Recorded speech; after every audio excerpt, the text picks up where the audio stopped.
And we are recording. So good afternoon, everybody. Good February afternoon. 28th, last day of Yes. the month, concluding Black History Month. But we know Black History happens each and every day.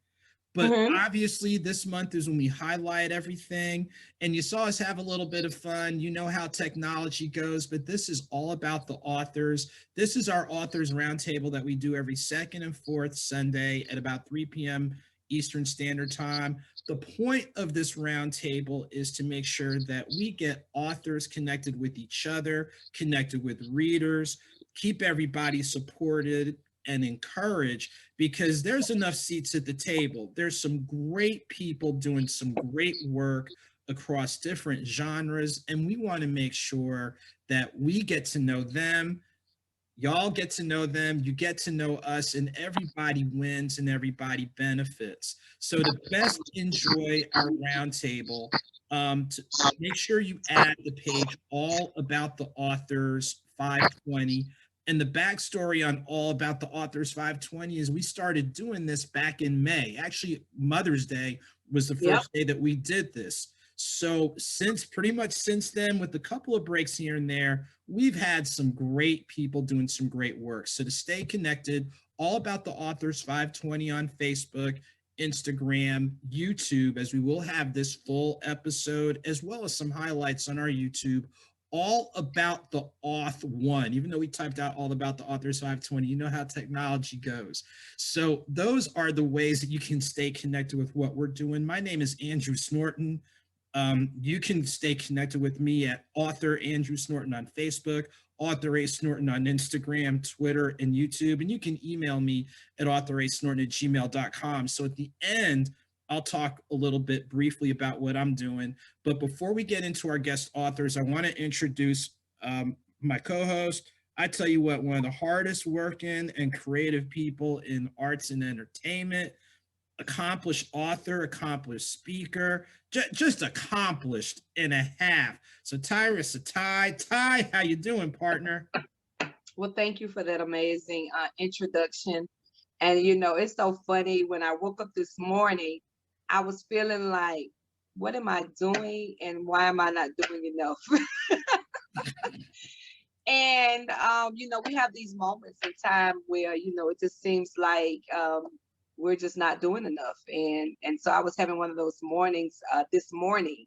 And I'm very transparent when it comes to things. And sometimes we just have to remember what God has done, and know that He can do it again and do it even greater. And so I just had to say that, not to sound too churchy, but you know me, I'm gonna always go there from a spiritual standpoint. But this morning was just a really weird morning, and I really jumped up and I threw on this hat and this top to get ready, kind of at the last minute. But every time I get on here, it's definitely a blessing. It ignites me, and it just really reminds me of the vision and why we're doing this. So I'm just glad to be here. I am Tyressa Ty, celebrity host, author, celebrity source, and many other things, spinning a lot of different plates. Um, you can find me on Fire Tyressa Ty on Instagram, Facebook, Twitter. I also have Fire Journey Journals. Is also, if you go to my main page, you'll see my other pages connected, and Fire Entertainment as well. I do a host of things, including coaching and developing, and also consulting as it relates to the entertainment world. I am so excited to have author Tony and author Nichole here with us this evening. And so I'm just ready to get started, and I'll give you a little more information as regards to how to contact me at the end. Okay, sounds good. Sounds good. So what we're going to end up doing is we're going to pivot into our first author who will take about a good solid 10 to 15 minutes to just chop it up with us, let us know the work she's doing. And like we said, everybody here, whether it's their first or their umpteenth, accomplished is definitely the operative word of the day. She's been a guest on my full broadcast show before, doing some great work across the board, writing, recording, community, all that, and then some. So I'm really excited to bring our first author to talk with us, Nichole Shirell. Nichole, how are you doing this afternoon? Make sure to unmute yourself. All right. Okay. I am doing wonderful. Thank you so much for having me. This is a great opportunity. And, anytime we connect, it's always, fire. So thank you, thank you, thank you. And it is so nice to, meet your co-host. Hey, I tell you what, good people all around. So Nichole, before getting into your current release, can you walk through with everybody where you're based out of and some of your other moving parts on top of being an author? Okay, I am based out of Birmingham, Alabama. And let's see, although I'm based out of Birmingham, Alabama, I have ties, strong ties in Cleveland, Ohio, and then also in Florida. And I am a Christian author and publisher. I also have a nonprofit whose sole purpose is, bringing bodies of work for individuals who are escaping some type of pain. So I publish them for free. But also it's centered towards domestic violence with a safe haven package for the survivors. And then also for our youth scholarship programs to help them on their way to college, like a small stipend. Recently, with the current events, as you know, we did some work regarding Black Lives Matter. And so there is a new EP, but there was also a book that was published last August. Awesome. Well, first off, thank you so much for just the community engagement. Those are things that are needed and necessary. So we definitely commend you for being the advocate that you are. And on top of that, like you said before, theme-wise, your books do take on an advocacy theme. Walk through with everybody your newest release, which really hits home on a number of really community-focused issues. Okay, so here's a hard copy for you guys to see. Last year, we were in the middle or the beginning of the pain. There were a lot of different organizations who reached out to our community to offer apologies. And the agency that I have is on Bigo Live, which is a live streaming platform. And they provided an opportunity for us to come together as a community.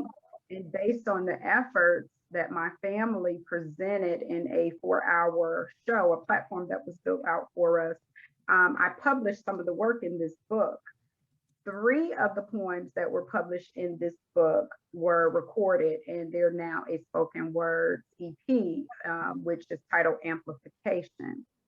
The goal actually is not so focused as anger, but accountability, so acknowledgement, accountability, healing, and then a way for us as a unit to go together, a global community to move forward with change that is actually implemented, because we actually have to do some education. We have to learn some new things, legislation. We have to mentor each other, our children, so that we can be the change that we want to see.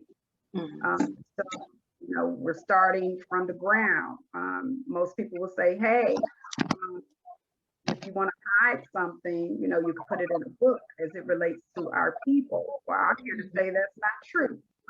But anyway, I'm saying from my standpoint, we're going to change that narrative. Right.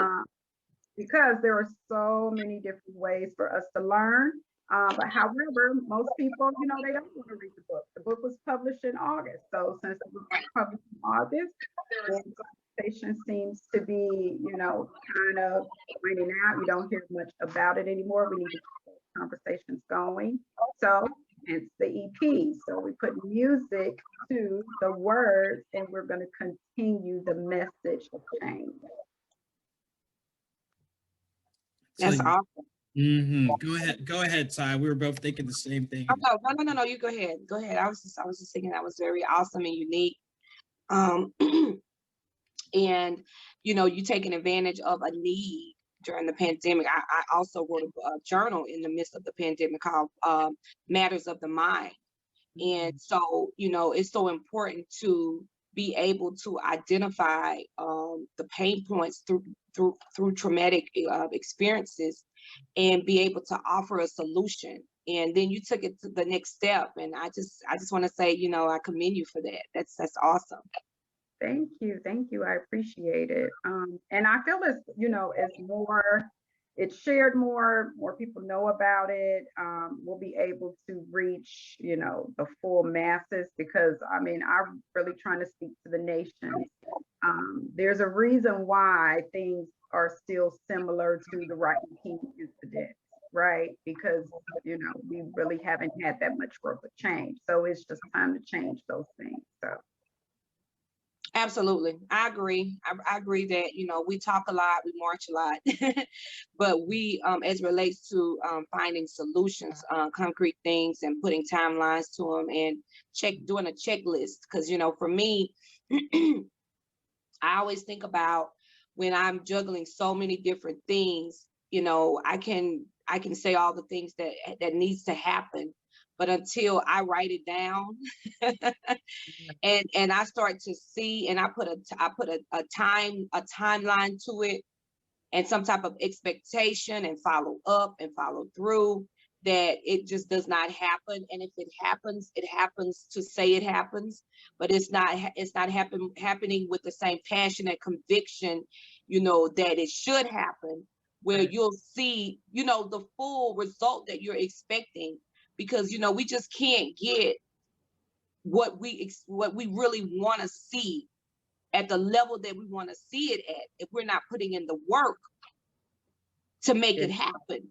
That's you know right. what I'm saying? It's, you know, and we say this, you know, just like you say, you put it in a book and we won't read it. We say these terms very loosely, but in our actuality, there is some factual to it. Yeah. Because, you know, as relates to selling, I work in the entertainment industry, and I can't get people, you know, I can't tell you the number of people who will call and ask for tickets. Can I get tickets? Can you get a book? Ask me, can you get a book? I have several books. Right. How about you support me, okay, and buy my book and read the book, right? And so it's just that, you know, it's a curse, if you will, and it's something that when we talk about generational curses and things of that nature, I believe that it can change. I don't believe we have to stay there, you know. And again, when we talk about saying things loosely, we always say that, you know, to do the same thing expecting a different result is really ludicrous. You know, that's just a form of ignorance. However, when we look at, you know, the path that we've taken year over year, century over century, we've done some of the similar things that we talk about, but we're not really putting the action behind what it is that we expect. So, you know, I just want to commend you, one person at a time. You know, making a change is what it takes. And so I just want to say thank you. Thank you. Thank you so much. I appreciate it. That's very encouraging. You said all the things I say all the time. But that was it was so true. I'm like, yes, I say that all the time. It's so true. The one thing that you mentioned, which I guess I never thought about it as being a generational curse, but that's exactly what it is. And when you actually say it one person at a time, because I have the nonprofit and I have the means to actually do that. And I was thinking, hey, generation curse youth program, one person at a time. Gotta give you a whole marketing plan. Yep. Yeah, I like that. I use for those things. Yeah, thank you. I may have to reach out to you. We may need to collab. So thank you. I appreciate it. You're welcome. That's what we're here for.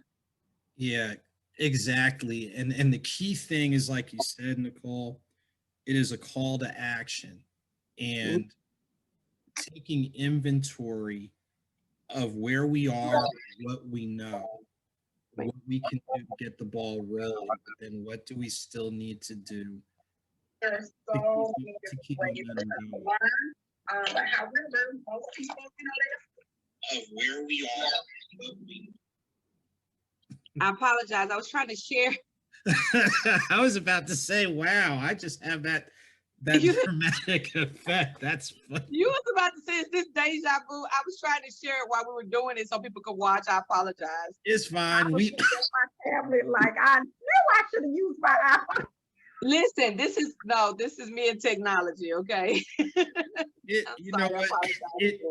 Excuse me, it happens, but that's okay because we're trying to make sure this is why we're here. We're here to talk, discuss, share, and exchange.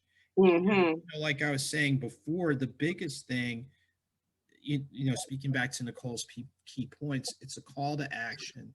It's a call to take inventory of where we are right now and what steps can be taken right now, but understanding in taking these steps, what do we need to pick up so we can be even more effective? And again, you know, instead of kind of, for lack of a term, sitting idly by, it's like, at least just, you know, get up, stand up, move around. Energy creates energy. Let me ask you this, Nichole, and we just kind of talked about some of the takeaways. Do you see yourself not only with this particular piece, but on the horizon, building on these community themes, or do you see yourself looking at another set of community themes or ideas or calls to action or calls to awareness? I think that this is the start of a need or a hurt, pain. So, you know, my motto is freedom of voice. So there are some people that are hurting and for various reasons, right? This is one of the reasons, but there are a lot of things that need to be addressed. Mm-hmm. However, you know, it starts with here, but I'm already working on some additional work to build on this. But I do have like sidetrack for a second. I was asked a question as far as like other, you know, people, artists, you know, how do we feel about them maybe not supporting fully because of the type of message that it gives. But I cannot stop that, you know, let that stop me from doing. I just feel like that's like the journey of my life. Either, you know, I'm Christian, so you know, you have this theme, you know, this expectation over here, or you are someone that you're advocate and change. Either way, if I see something that is wrong and I don't address it, then I am part of the problem. If you're silent, your silence is agreement. So honestly, I can't get sidetracked with who's not coming along. If you don't come along, it's still going to come to pass. So when God brings it to pass and you was not there, then you have to make your peace with that, because I continue to move forward. Right. It's like encouragement for people who are saying, oh, I don't have help. You could do it. Just don't give up. Don't give up. You could do it. I agree. That's the whole, I think not giving up is everything, because you're going to want to give up. You know, I was sharing this morning and just when I opened up how I was feeling a certain way, kind of started yesterday evening. And I think for me, weekends are really tough for me. I know people are excited about weekends, but when you come from an entertainment where you're accustomed to flying somewhere, I would typically be in some state, some country, you know, performing. And so this is coming up on our year of not working, you know, doing our traditional work. So, you know, I always try to encourage people. I try not to show just all the good of everything, because that doesn't help people when you pretend to have a perfect life or a perfect business or be a perfect author and it just happens this way or whatever. When we deliver our message, we have to include the pain in the message, because that's where the purpose lies, you know, and being transparent to our audience and letting them know that, hey, this gets tough. It's hard as hell. I hashtag it all the time. This is hard as hell. I make it look easy, but I was created for this. And so you gotta, you know, this morning when I was talking about it, you know, I just wanted to share it because, you know, never knowing what you all could be fine, but we have a group of people and an audience that will see this and may feel that feeling right at that moment. And so it's always good, obedience is better than sacrifice, to be able to take some time and have that moment where we remind people that as we do our daily work and walk into our purpose, right, that it's not going to be easy and you're going to want to give up. So when you set those expectations, it's like saying weapons will form, but they will not prosper, right? Right. You're going to want to give up, but you can't. And then just being that leader to exemplify those behaviors that we talk about. So, I just wanted to kind of, I know you said a lot, Mahorn, on that part, because it resonated with me on today. And it also made me think about so many people in this world is at a place, especially with the pandemic, that they want to give up. Right. No, you cannot give up. And you mentioned, like part of, so the pain is what actually qualifies you to, so you gotta share the pain. Otherwise, how am I qualified? I have to have some type of qualification. It's either pain or pain. So yeah. Absolutely. I tell people all the time when they say, "Oh, and I did this and I did that, and I just quit my job." You know, I hear people say that, "I just quit my job and I became a millionaire." And I'm like, "Oh, can you tell us the process?" Can you tell us the process with that testimony? Because it just don't happen like that. Yes, a lot of work. It's got to be a lot of work. That's right. Oh yeah. Most definitely. Thank you so much for sharing it. You're welcome. Oh, the only other thing I want to say is you can follow me at Nichole Shirell on all social platforms. You can also download the EP of amplification, share the knowledge. You can watch the video on YouTube. And hey, send me a message if you have any ideas or you want to network. And hey, hit me up on nicoleshirell@yahoo.com. So that's it. Well, I tell you what, Nichole, you bring a presence. You're bringing something that is needed. And again, the operative term that I keep hearing, call to action. Get started. Be part of the process instead of sitting on the sidelines. So we're going to ask you to pause for a little bit. And before we do our group roundtable, we're going to introduce our second author, who is based out of the Windy City, Chicago, Illinois. Look at that, the Hawk right up here, Mr. Tony Lindsey. Tony, how you doing this fine afternoon? Well, I'm good. Thank you. Thanks for having me. Thanks for asking. I'm doing good. Appreciate you being out there. Hopefully, now we know between October and April, you got to have like a goose down, couple scarf, a shovel, a snowblower. How's the weather up where you are? Actually, we are melting. We are thawing out. So we had a couple of days in the 40s, so snow is fading away, which is really, really good. But we got a lot of snow this season so far.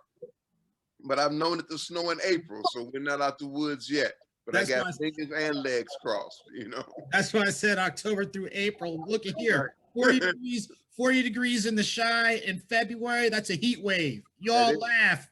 That is.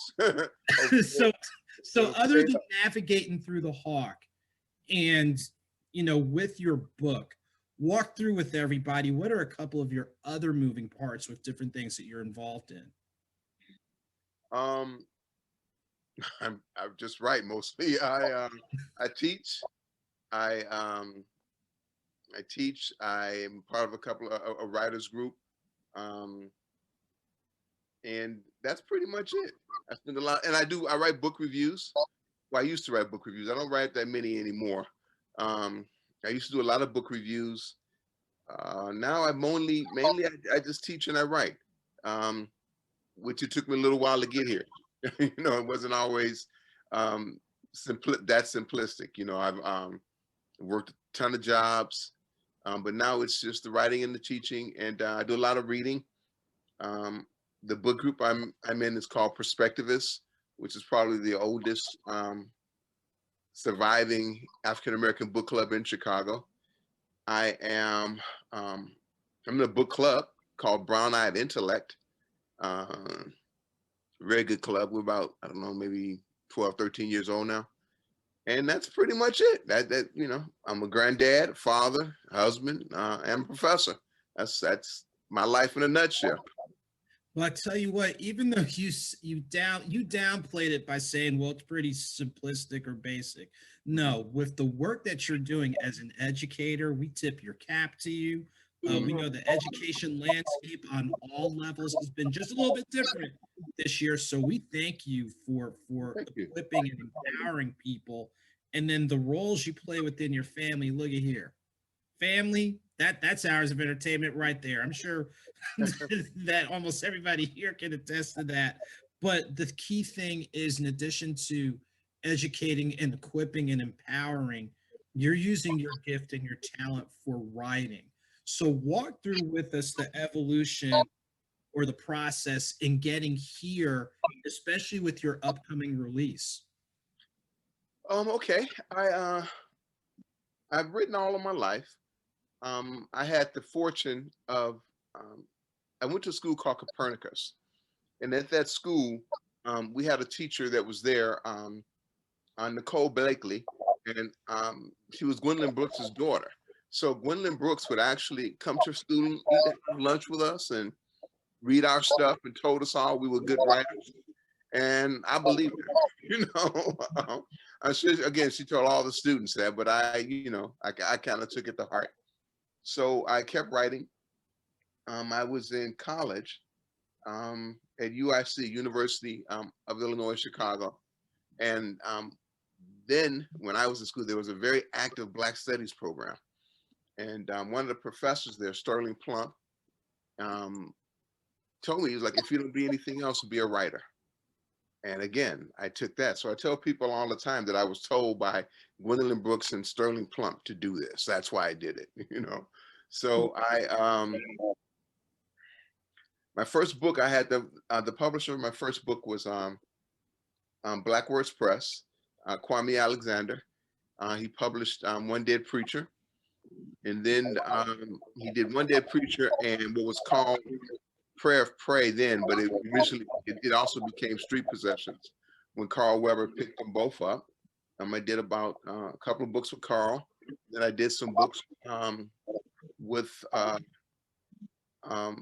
Penknife Press here in Chicago, and I did a book with Third World Press, also here in Chicago, and Butterfly Dreams, and I'm sorry, Butterfly Dreams is my daughter's organization. Golden Butterfly Press is the publisher, Tiffany Flowers. Yeah. And that's pretty much how I got here. I've written mysteries, street lit, psychological thrillers. I like to write, and that's pretty much how I got here. Well, I tell you what, it's definitely an interesting journey, and I'm glad you mentioned Tiffany Flowers. She's been on before. Oh yeah, she's a dynamo. A great resource. So walk through with us your upcoming release, some of the themes that you're covering, and things along those lines. Okay. Well, the upcoming book is a little bit different. This is probably the first time I have a multiracial protagonist, a protagonist who looks to the world to be white, but there is again different ethnicities within his biological makeup, but he looks to the world to be white. But he lives in an area that is there's a gang, there's a lot of stuff going on. So he's considered to be a nerd at school, but his friends are he has a Black friend, a Latinx friend, and they were had been bullied in school because the three of them are nerds. And one of the gang affiliated students bullies them. So they get together and jump on that student, and that unravels a world of things that happen. They have to use their strategicness to try to survive in the community. You see there are a lot of family issues that are brought up in the piece because his mother is Asian, has of Asian descent. So you see a lot of that going on. there is a lot of just surviving against the odds. So you need to see these three nerds, and they are nerds in the true sense of the word, who are challenged by a organized gang, basically. And so you see them surviving. And because of their different ethnicities, you see them, you see different cultural backgrounds that take place in their survival. So that's pretty much it. The novel's called Chestnut Checkers. It's a full teen novel, in the sense that the teens make all the decisions for themselves. They are actively involved in trying not to get beat up. The biggest threat, one of the gangster tells the protagonist, is, "I'm going to knock your teeth out with a hammer." So you see him avoiding getting his teeth knocked out with a hammer. So he does remain, he does not become toothless in the story. I'll give that much of it away. He does keep his teeth, and he learns some anger management, some community value, because that's important to me. And so you see the community that they live in actually become a positive thing.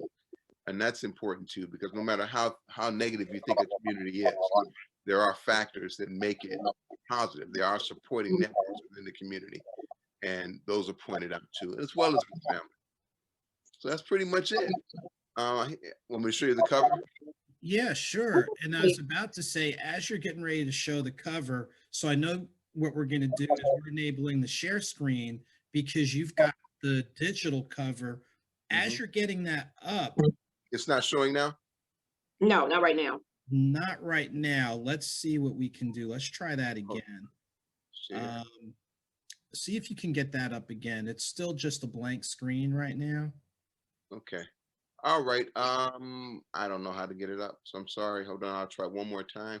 I'll click on it, then click share. There we go. We got it. Yes. All right. So that's the cover. And I really like the cover because it shows that it's not just a one ethnicity story, right? And this is, again, my first time trying to do this, because I'm what's called a Black experience writer. I write about the Black experience. But in this piece, the Black experience is more inclusive than just African Americans, which I think is pretty good. It was challenging. Other writers have done it. Baldwin, Chester Himes, Zora Neale Hurston, they've all done it. And that was something that inspired me to try to do it too. I tried to do something different, something outside of what I would normally do. And I'm really happy with the results. It turned out good. I'm happy with it. That is awesome. In addition to, like you said, looking at those themes, but even then looking at the back cover, peeling back the layers. And like you said, in regards to incorporating other demographics, it's the proverbial, you're able to cast a wider net. And in casting a wider net, it can result in wider discussion, wider thought, wider, some to varying degrees similar to some of the themes that Nichole was speaking of in her work, that call to action, that call to be proactive, and things of that nature. So you're doing it through, excuse me, like you said, you're stepping, quote, a little bit outside yourself, but in doing that, you're casting a wider and broader net. Well, it would be great. Hopefully, hopefully that would be outstanding. It would be good. Yeah, Ty, what feedback or what commentary do you have for Tony after he did that really great breakdown? I'm intrigued by it all. I wanted to ask you, what do you, if you don't mind me asking, what do you teach? I heard you say you were a professor or a teacher. Yeah, I teach English composition, English literature, African American literature. That's basically it. Composition, creative writing, African American lit. I teach at Harold Washington, Ivy Tech, and McCormick. So you cheated. I cheated? What do you mean? This comes natural for you. Which comes natural? I'm saying just being able to, that was a joke. You Okay, definitely I heard you. I laughed. you know, I have this unique sense of humor, but as it relates to being able to articulate and just put it together the way you did is Ah, something that, yeah. okay, well, thank you. Thank you. Yeah, I guess I did cheat. Okay. Um, yeah, Let's go with, let's just say, let's use the phrase, you took creative license. You are just okay. utilizing All creative right. license. We're gonna, yeah, we're gonna, let's be just a little bit technical. We are using creative license Okay. All righty. to He's share a typically story. my translator for people. It's I'm not surprised, but yeah, that was just my joke because I was thinking like, wow, this is just like really dope. And just the fact that, you know, first of all, I want to say I love your cover because I know you took time to share that with us. Did Okay. you when you were creating the cover, were you deeply involved in it or just kind of put it out to a creative person? Because a lot of times when you're very strategic and you're a person that, you know, you're a nerd as well, right? I'm just saying, I have we're some talking, nerd tendencies. Yeah, I do yeah, have. yeah. Because I know you brought it up, right? But just when I hear nerd, for me, I hear intelligence. I hear just like a slang of a person who, you know, like when a woman say I'm a diva, then you just look at her as, you know, you can look at her and say, oh, she thinks she's this, that, the other, or you could look at it as a form of a term of endearment, saying she's a boss, she's a go-getter, she's a God lover, she's a person that makes a, you know, impact in the world. She's out there with no restrictions, no rules. She's doing it, you know, doing the damn thing. And so it's just how you interpret it. So when you were talking about using the word nerd, in my mind, when I hear nerd, I hear a person that's intelligent. That's all I really think about. Dang, they're like geniuses. They know things. They think outside the box. They they're creators, if you will, and people who are able to often reach a mark in life that an ordinary person just don't even have the acumen to do, you know, to be quite honest. So, you know, but those people oftentimes struggle with the creative side. Like when I'm dealing with people in entertainment, for instance, they're very creative. They come up with all these different music ideas or things of that nature. But when it comes to business, they struggle. So I know when you were putting up your book cover, it was I love it. And I believe that visuals are so important because that's how you, and you're a man, so you know this. Y'all are very visual people. But you know, I feel like that's one time, sometimes that's the way, that's what you need, or an avenue, if you will, to attract the audience is by just the cover. Well, And I like the cover. And so I just wanted to know from a creative side, because I know that you have the intellectual side, were you deeply involved in it, or, you know, just tell me a little bit about that. no, the cover was all Tiffany Flowers, and her designer. She has a good graphic designer that she trusts, and this idea came from them. Now my input was the wordage on the back, but Mm-hmm. all the graphics was up to her. As far as myself being a nerd, again, I probably do have some nerd qualities, but growing up in Chicago, you kind of You like, gotta be a little tough, huh? yeah, you develop a lot of different qualities too. Right. So it was that was all hers. She has a good eye, and so I think that creativeness, because this is the second book I've done with her. Uh-huh. Did Almost Grown, and now we're doing this one. And she has a very good eye for covers. She knows what she wants, and she can relay that. So that totally goes to her. Okay. So you see where I was going with this Snorton. Sometimes I ask questions and I'll take the topic off a little bit, but I was just interested in knowing that, you know, when you are trying to get to know people and understand what makes them tick and who they collab with. Like Drew and I, we do a lot of things together because we can be quite opposite, but we complement each other. And it's always great to have somebody on your team that just does not think exactly like you. You need someone on your team to create this masterpiece that brings a different value and gift, if you will, to, you know, present what you just presented. And so I was just curious to that, because when I hear you talk, I know you say you're not a nerd. There was no disrespect in any form or fashion, but that's tendencies. that's my way of saying it. I'm a Trekkie. I love Star Trek. Yeah, and so, but when I saw the cover, I was like, nah, I wouldn't imagine him putting something like this together, but I love it. And of course, like you say, the part that's written, if I could read it, you know, I would say, nah, that's him. Thank you for sharing that part.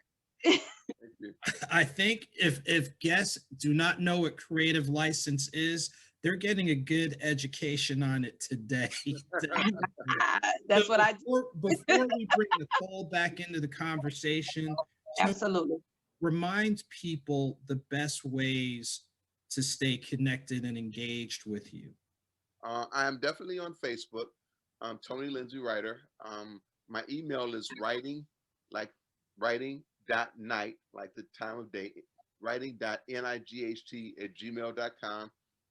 Tony Linza on Twitter and on Instagram as well. So if you put my name in, you'll in the Google, you'll find tons of ways to reach me. But writing.night, Facebook, Twitter, and Instagram, and LinkedIn too. You can put my name into LinkedIn, and I have a digital footprint, so I am out there. You can reach me. Can I ask you another question? Sure.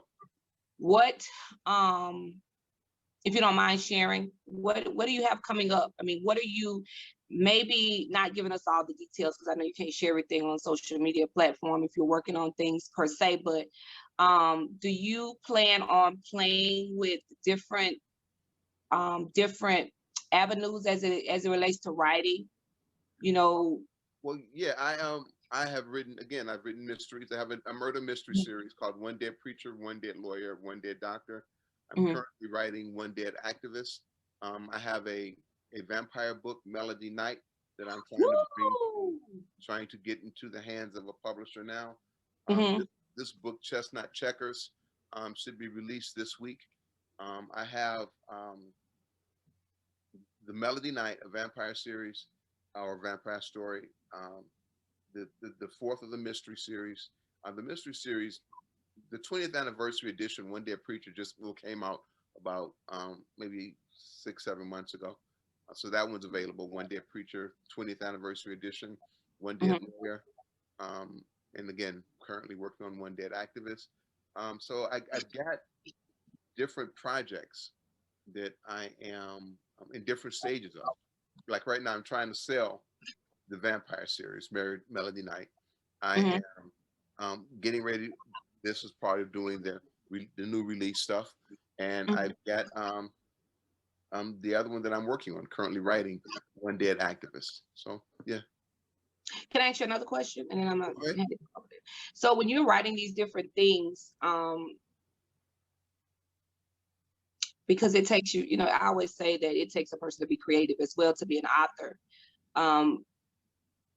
Are you pulling some of these things from your childhood? Does any of these things have any correlation to you being a kid? Yeah, I've written 3 teen books, right? 2 are short stories, Fat from Papa's Head and Almost Grown. And also Mama's Day. Now, Mama's Day is written under the name Daybreak Jones, which is a pen name. It's called Mama's Day, or Mama's Girl. I am so sorry, Mama's Girl, and the pen name is Daybreak Jones. That one is probably autobiographical, and so are a lot of the short stories. But possibly, I'm in everything. You know, I'm in everything that I write. So my life has influenced a lot of the fiction and the nonfiction stuff that I write. Okay. All right. Okay, awesome. So now that we've got both, and this is why we really enjoy doing this, every author that comes up here is really doing some creative work, not only just within wearing the author hat, but beyond that. So Nichole, I want to throw this back to you, and we quote almost have the same type of answer, but it's good to reinforce that to any aspiring writer out there. what would be some insight that you'd want to give them, so people are like, oh, I want to write, but I don't know, and da da da. What would you say to get people motivated, encouraged? Like, hey, if that's on your head and your heart, go ahead and move forward with it. Usually when I talk to authors who or people who want to publish or they want to finish, I don't know if that's my tablet. I'm gonna pick it up. I don't know. But what I say, usually what I tell people is, hey, don't throw away any of your work.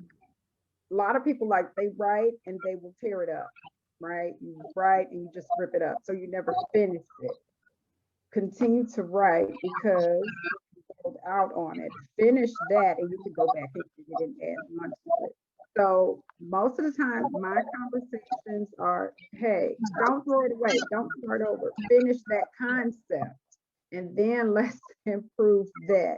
And then if you are worried about what people are going to think, it does not have to be perfect. It makes it believable if it's not perfect, right? Especially if you're writing about like your community or, you know, stuff that you know. So I would say, hey, just do it. Let's publish it, get a deadline, a date, and stick to it. And hey, believe in yourself and don't listen to anyone who tells you that you can't. Use that to push yourself forward. That's great advice. And I like the part you said, don't throw it away. You know, when I'm coaching people, and I tell them all the time, I was on a coaching last night and yesterday evening, if you will. And I was saying kind of the same thing, because my book came from a journal. That's why I am a huge advocate of journals, just writing out the vision, just writing. And, you know, and then you go back and all of those things, that's your story, basically. Right. You know, and so I always tell people when you're writing, when you're considering writing a book, that you just write. I mean, and then you and also not just that. You'll change, you could often change the title of your book or what you want your book, the vision of it, several times. It's like sometimes, you know, I won't say I had that issue, but like with my sister, when she went to college and she was trying to determine what field she wanted to go in. So she changed it several times.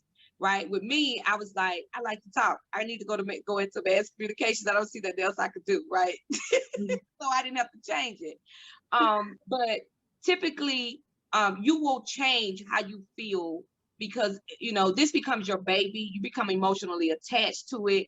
And so you just constantly, like, you know, you'll start off, I want it to be a fiction and nonfiction. I want it to be about relationships. I want it to be about this. I want it to be about my mom. I want it to be about, you know, and then as it changes, you just, like you say, some people just ball it up and, you know, stretch it out. And I say, don't never stretch it out because you may have to come back to it. Maybe not today, maybe in 2 years, you know, 2 years from now.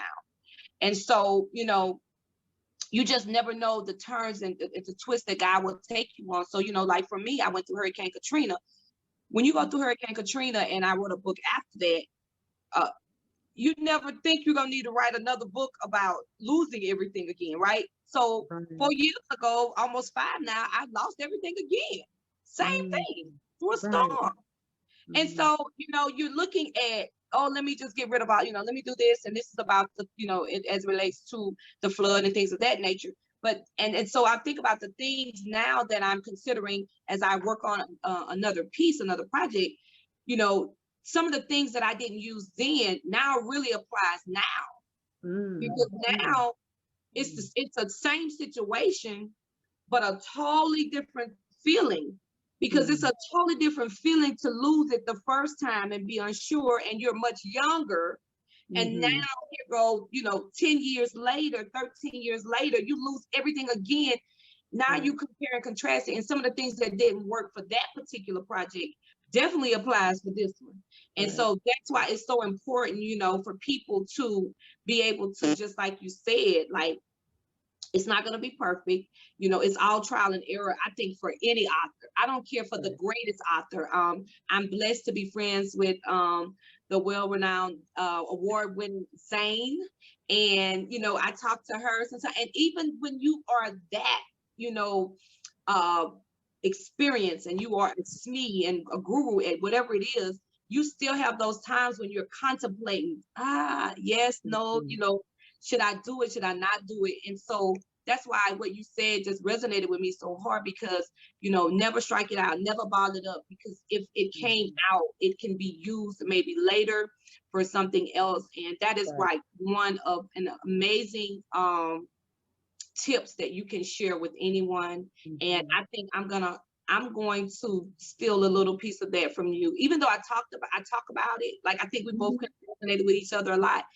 It just, to hear somebody else say it is like, you know. Right. Yeah.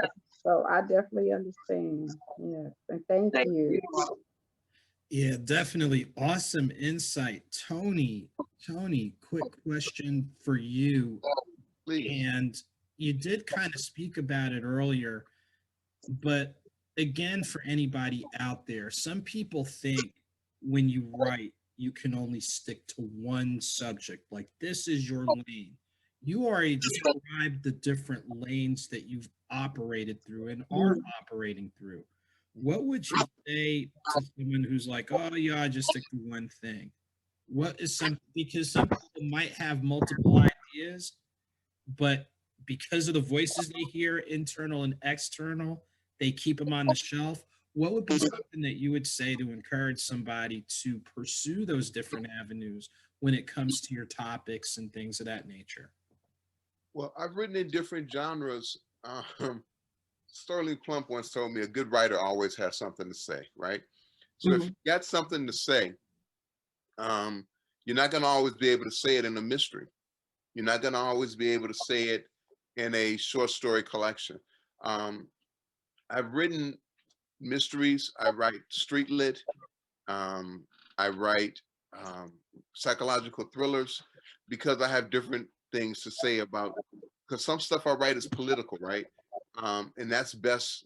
It came out best in a psychological thriller, The Killing Breeze. I was able to say a lot of political stuff in that book. But when I wrote One Dead Doctor, again, I was making a statement about the pharmaceutical industry. So you got to have something to say.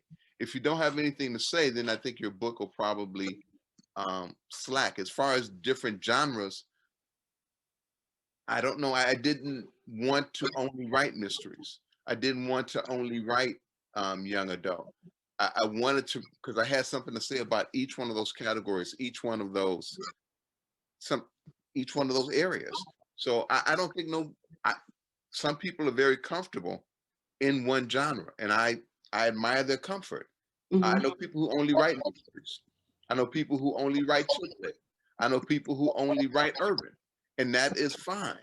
But my thinking was different. And we appreciate that. I'm intrigued by it.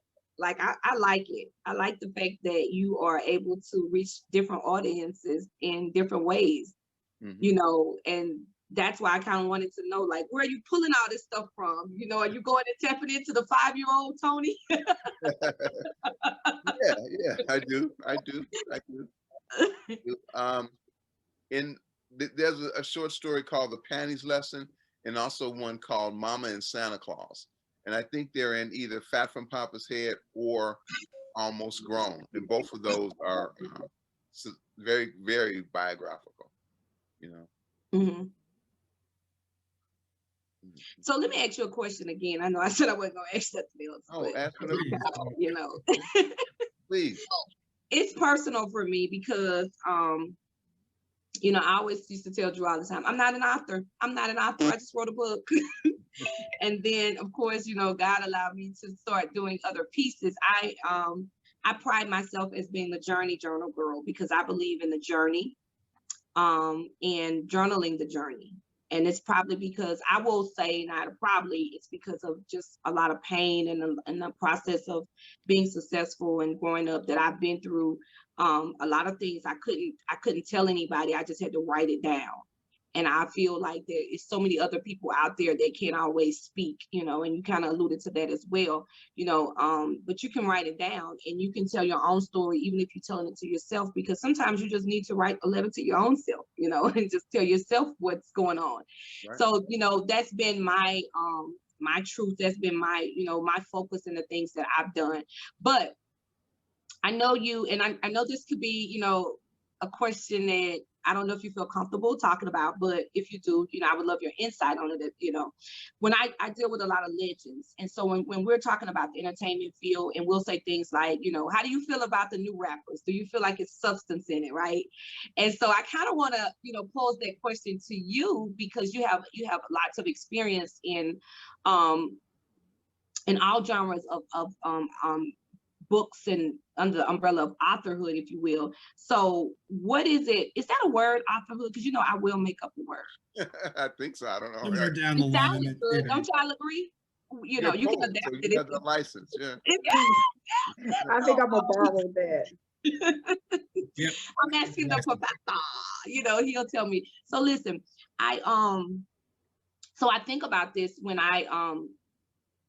you know, for me, it took a lot for me to, you know, be confident using the word author, because I admire so many people like yourself that, you know, and Zane, and people who have really put in a lot of work and have, you know, produced so many pieces.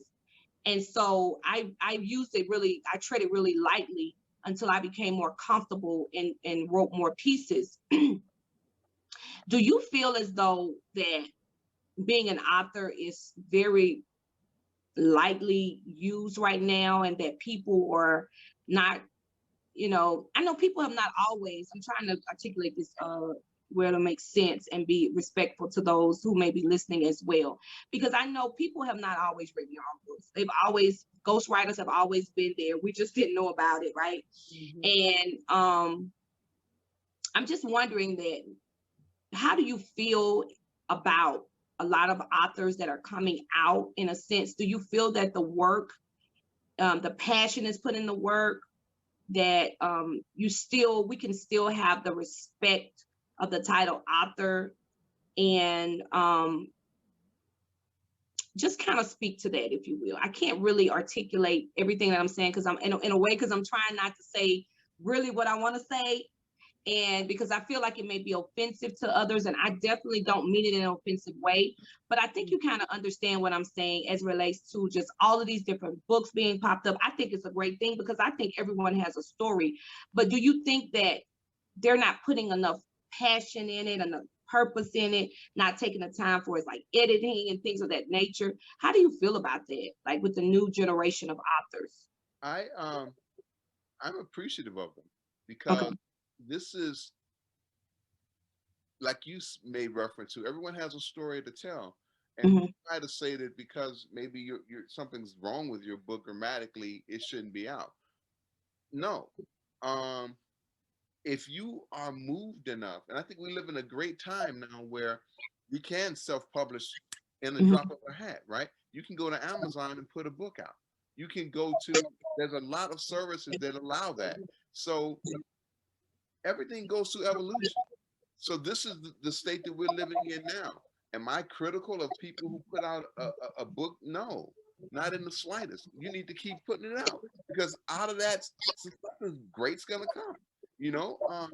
And there's gonna be a change. This industry is changing. There was a time when if you weren't with Random House or Simon & Schuster, you didn't get a book. You may have had to die with that dream. But now, if you've got the dream, if you've got the wherewithal to sit down, you can make that happen. I'm totally in favor of that. As far as the quality of it, everything changes. Everybody can't sing like Minnie Riperton, right? Some people gonna come out and blah, blah, blah, blah, okay, but they produced that and they got out there, that blah, blah, blah. Who knows that? It may develop a whole new type of genre. No, I'm not limiting anything, man. I'm an artist. I can't limit nothing. I love it. Thank you. Let me tell you the reason why I wanted to ask you that question. Again, I was telling you, I was coaching someone on yesterday, and I was telling them, I said, look, the reason why I asked that, I was listening to you talk. I'm very intrigued by you, by the way, and as you could tell. And you had said something about short stories, and you were just talking like doing the rundown of different things you've published, right?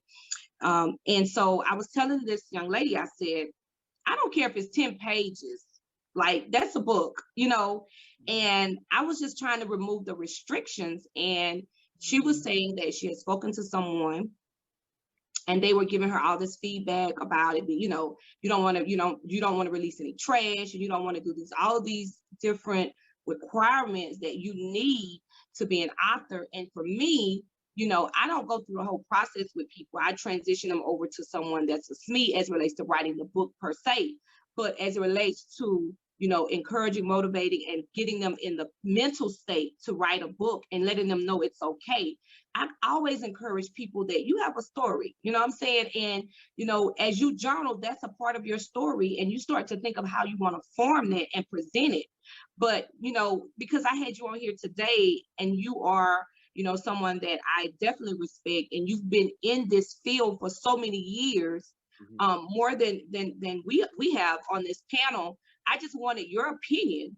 How do you feel about that? Because I don't want to be, you know, coaching from a standpoint of what I feel, and, you know, and not really doing my due diligence of someone like you. If someone that came through my coaching program and you read their book and you was like, who told you can write this? Because I tell people they can write whatever they feel, you know. So I really just wanted to pose that question to you because I respect your opinion.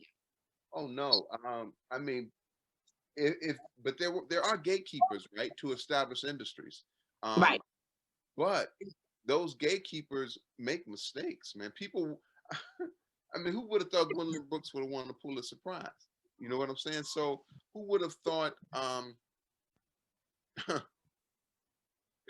hip hop? If rap would have been stopped, we wouldn't have Jay-Z, 50, they would have never 50 Cent. They wouldn't have come out, right? So no, people who try to limit art are not artists. They're gatekeepers. So, and there's a place, you got gatekeepers everywhere, you know. I am thinking about Maya Angelou. She wrote that book. Everybody was like, "Oh no, Cage Bird." That's not no. Wow. Later, it's a classic. You know, when Donald Goines was writing those books, people were like, "Oh no, nobody wants to read about that stuff." People are still reading it 50 years later. So, no, I mean, gatekeepers are, you know, that's their life. That's what they do. But an artist, and I'm an artist, I'm not trying to restrict nobody. Do what you do. That's the Chicago coming out. I love it. And I love it for just not, you know, we have our own audience, but sometimes we need to, you know, touch on things for our audience to understand, as they have kids that are coming up under them as well. When they hear these topics that we talk about, to understand when they have kids that are creative and they have this vision, you know, hearing you say that somebody that is a SME and a vet in the industry, hearing someone that people can respect say something like that will, I believe, open their mind to understand that, hey, you know, my son, my daughter, although this is not what I used to listen to, because I think sometimes people have to be reminded, you know, like I said, with hip hop, you know, they ask that question a lot. They pose that question a lot to Doug or to Teddy. I mean, what do you think about the music now? And I love how Teddy has a great way of sharing how, you know, kind of similar to you, that my music used to be new and nobody never heard of it, and they thought it was garbage as well, until this is a lot of noise. And of course, you look at Dougie Fresh, he was just beatboxing, sound like somebody was just making noise and spitting. You know what I'm saying? So, you know, I just wanted to kind of correlate it to being an author. Like, you know, how do our vets look at new authors that's coming in?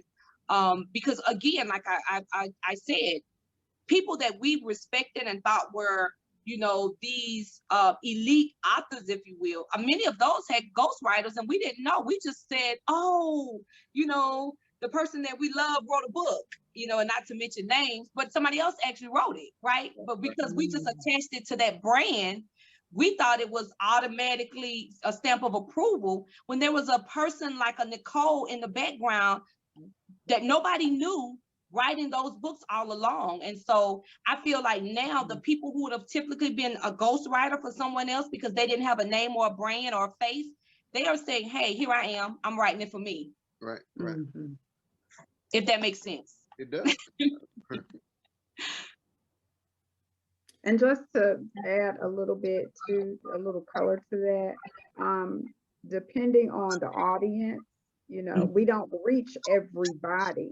So different authors will reach a different target market. Now, sometimes they may cross, but sometimes you just have your own people that love your work. So, you know, there's somebody out there that loves it. So keep writing. Yeah. Yeah. And that's what we want to encourage people, you know, as we present our guests to the public and share you with our audience. We also want to, you know, motivate, educate, cultivate, and inspire, and also mesmerize the people that are listening and the people who will listen, that they can do the same thing and that there are no limitations, you know, through, you know, our interaction today. And this is always the goal every Sunday, that we not only enjoy each other's company and learn about each other and learn about the work that we do, but also make sure people, you know, understand that you can do this as well. And that's why sometimes I ask those probing questions depending on who it is and get that answer from. So I thank you so much, Tony. I thank you, Nichole, for just, you know, just sharing so much and being very transparent to our audience. Thank you. Thank you. Thank you for having me. Yeah, definitely. And real quick, again, Nichole, remind folks how they can stay connected. And if you have any upcoming events, whether virtually or in person, where people can connect and interact. And Tony, the same thing once Nichole shares her information. My website is www.NicholeShirell.com. Email NicholeShirell@yahoo.com. As far as events, I have some things coming up, and they will be posted on the website. I just participated last night in the actual live performance for the EP, but we also have some scheduling more things, whether they're virtual, some open mic type situation, or virtual live houses as well. Also, I stream on Beagle Live, so daily, so actually Monday through Friday. One of my hosts and I, we get together and discuss certain topics, but for the most part, every day for an hour, we will be talking about the Black Lives Matter topics, as we can, you know, help build conversations. So reach out and we can help you get connected. Absolutely. Definitely. Thank you so much, Nichole. And Tony, remind people again the best ways for people to stay connected with you. And if you have any upcoming virtual or in-person events that people can support. I don't have any events, but I can be reached at writing.night, but that's at Gmail. But I'm also on Facebook and on Twitter and Instagram and LinkedIn. Tony Lindsey, Lindsay. And the other book that is called Mama's Girl, and that's under Daybreak Jones, which is a pen name. But if you Google my name, Tony Lindsay, you'll see the books, and everything I've written is on Amazon or Barnes and Noble. You can I'm accessible, and again, you can reach me through Facebook or Twitter. Now Twitter is Tony Lindsay, TonyLinza. My website is www.penforhire.com. Although I don't do that much editing anymore, but you can go to the website and see the other stuff that I've done. Awesome. Well, we appreciate, you know, both of our wonderful people, wonderful authors doing great things. And as we always say before we close out, if this is your first time connecting with them, please do not let it be your last. Yeah, so definitely share the info. So Ty, I'm going to pass it to you and remind people how they can stay connected with you and what upcoming virtual or in-person that you have so people can support you. Thank you so much, Drew. I am Tyressa Ty. You can find me on all social media platforms as Fire, F-I-Y-A-H, Tyressa Ty. I encourage you all to go right now and follow me. I want to hear the ding on my phone. And also, don't just follow, interact. Okay, interact. I've went through my list of followers many times, ghost followers, and made some deletions because I want to make sure that we're able to support each other, and not just look, but also listen and encourage as well. I've done a few hostings this last month, more political party events. I've been able to host actually all three. I just come to think of it. So, and the one that I have coming up is going to be, I will be hosting a workshop, if you will. There's going to be workshop seminars, different things going on in May, and I will be posting that probably within the next few days. That's coming up. But I encourage everyone to not only follow, but engage, hit me a DM so I can recognize who you are. And DMs are so important because people now, they connect with you in a different way, right? Also, go and support and purchase the book. I also encourage our guests today to encourage your followers to follow Drew and I.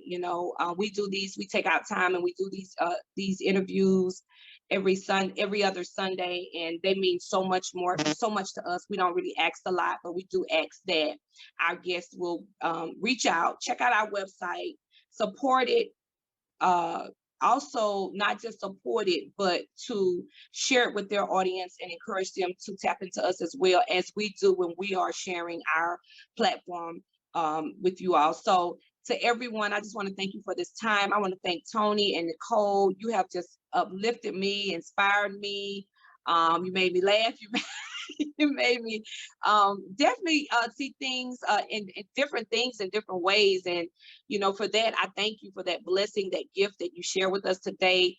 Drew, I always have to say this, and I know people say she say this every time, but again, I can't thank you enough for being just not an amazing author, community leader, co-host, but friend, and just always being on time. Even if you're a little bit off, you are always on time because you carry this thing, my vision, and that we came together almost a year ago, like you said, and you have just been exceptional as it relates to just leading things, and that's what you are, a natural born leader.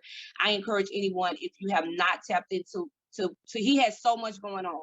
He's not just an author. He is so much more, falls under that umbrella.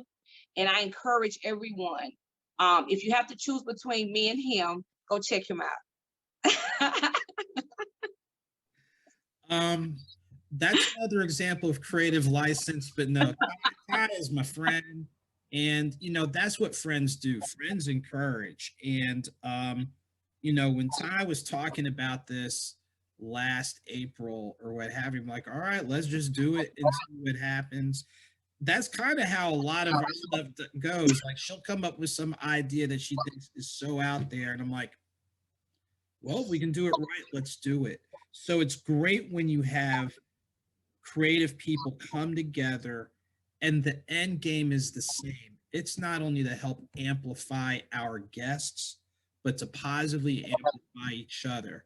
So when we hear the adage team together, everyone achieves more, it really is a team. So there's a lot of things that I wouldn't have been able to do if Ty wasn't supportive. There's a couple things she still would have been able to handle regardless. So it's like, but seriously, it's great to work with somebody who is creative, who is passionate and purposeful, and sometimes can see things you can't see. But then when he's trying to be nice, you all, he didn't tell you the other parts of working with me. I love No, but when you start getting no, but seriously, when you start getting to the mix of things, it's like now you see where this was going. It's kind of like it's like a foggy day. You don't see the sun when it's first foggy, but when the fog lifts, you see things a lot clearer. So I'm very happy and grateful. Again, this is what we do every second and fourth Sunday. We always try to have, at least two authors share, exchange, talk, encourage, drop some nuggets. Hopefully, for everybody, you have some takeaways for the individual and collective work that's taking place, and some that you can take with you. What I'm going to do is, in the theme of creative license, what I'm going to do is I just recently released my fourth audio authors mixtape, and it's basically freestyle poetry, things of that nature. But there's a portion of a track that I want to play that I think ties in a lot with what Nichole said about people not discarding your stuff and getting up and running, of what Tony said, and definitely what Ty said. Ty, you talk about initiator, go-getter. That's that person. So what I think we're going to do just a little bit different is we're going to close out, if I can get this playing right, with this snippet of a track called Awake. And it's actually from my partner, Chris 10, that it's just a minute snippet, but getting your energy going. So yes, I'm excited. going. So let's see how this plays out. So I'm gonna go ahead and hit play and see what happens.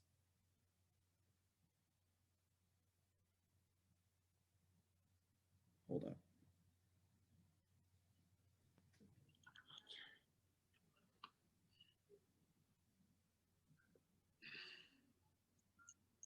Is it okay? Might be a little something.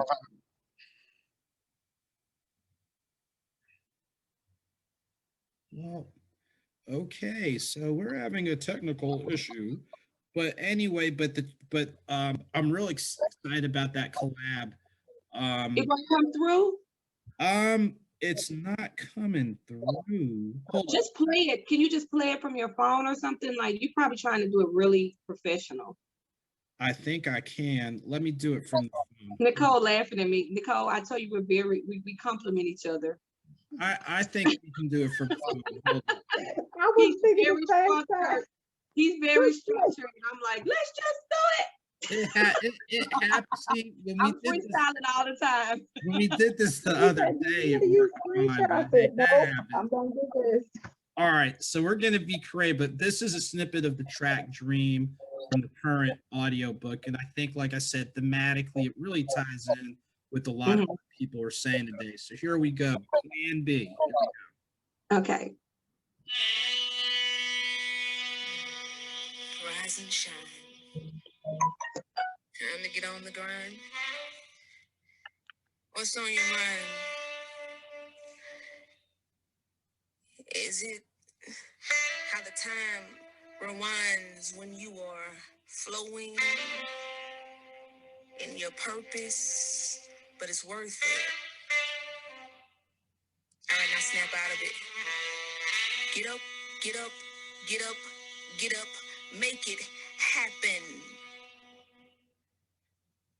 You relaxing and time is passing you by. Time flies. Have you ever seen your idea floating across the TV screen only to realize it wasn't you? I mean, it was your idea, but you sat on it because you thought. So that's a Wow. That's a snippet from the current audio book. So we did, both Chris 10 and I did 3 individual tracks, and then we did 1 combined track. So that was interesting. One person was in the sound booth, the other was elsewhere, and we just all those that track that you heard, she did that in 1 take. All the tracks were done in 1 take. So we just incorporated poetry, spoken word, and like I said earlier, that wasn't scripted. She wrote everything in studio. I wrote everything in studio, and I think, especially with the themes that she talked about, that tied exactly in, Nichole, of what you said, to get up and go ahead and get started. And Tony, like you talked about all these different ideas, instead of seeing these ideas pass you by, put some meat and potatoes to it, actually. Get And on. I think the same thing just about everything you've done. It's as soon as that idea pops up, you're like, let me go where it takes me. Right. So I like that shine and grind. That was I like that line. That was great. Mhm. I have another Zoom call, so I'm gonna have to let you guys go. But thank you so much for having me here. And I will share this when we post it on the different. I will post mine as well. Okay. that Thank sounds you good. so That much, sounds Tony. good. All right. Thank you so much. On that note, ladies and gentlemen, hopefully you're encouraged by what you heard today. Support these wonderful authors and people. And we will see you back the beginning of March, second Sunday in March. Y'all take good care and be encouraged.